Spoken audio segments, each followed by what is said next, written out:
No raises for 2 years. That's what the Cincinnati Fraternal Order of Police voted for this week. The police union essentially voted to extend its contract until December of 2012 at current pay levels.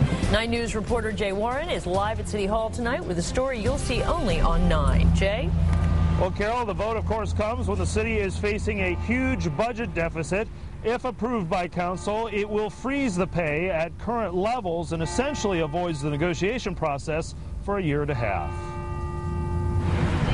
Since the current contract is up in June of this year, the vote is a contract extension, which starts then and ends December 2012. Our FOP president, Kathy Harrell, was in negotiations with the city of Cincinnati.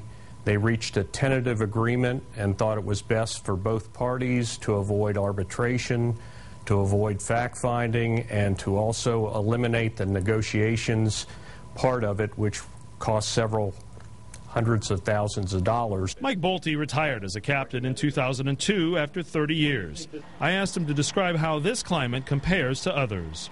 I think everybody knows that the landscape of the budget for the city of Cincinnati is not very good at this point. And in fact, I saw a memo from the city in reference to our tentative agreement, and they state that this provides them with some stability for the next 2 years going through the year 2012. City Councilman Cecil Thomas agrees. This allows us to have a picture of what we'll be expecting from our police budget going into 2012, which is a huge plus.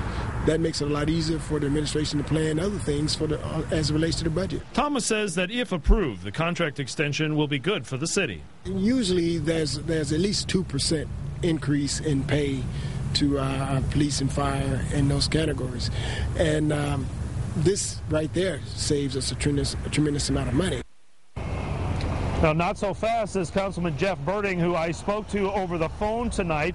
He says that this contract is great for police but bad for the city, that it was negotiated at a time when there was more business in town and therefore more money. He says he'll vote no on this contract extension in hopes of opening it back up so that cuts can be made to it.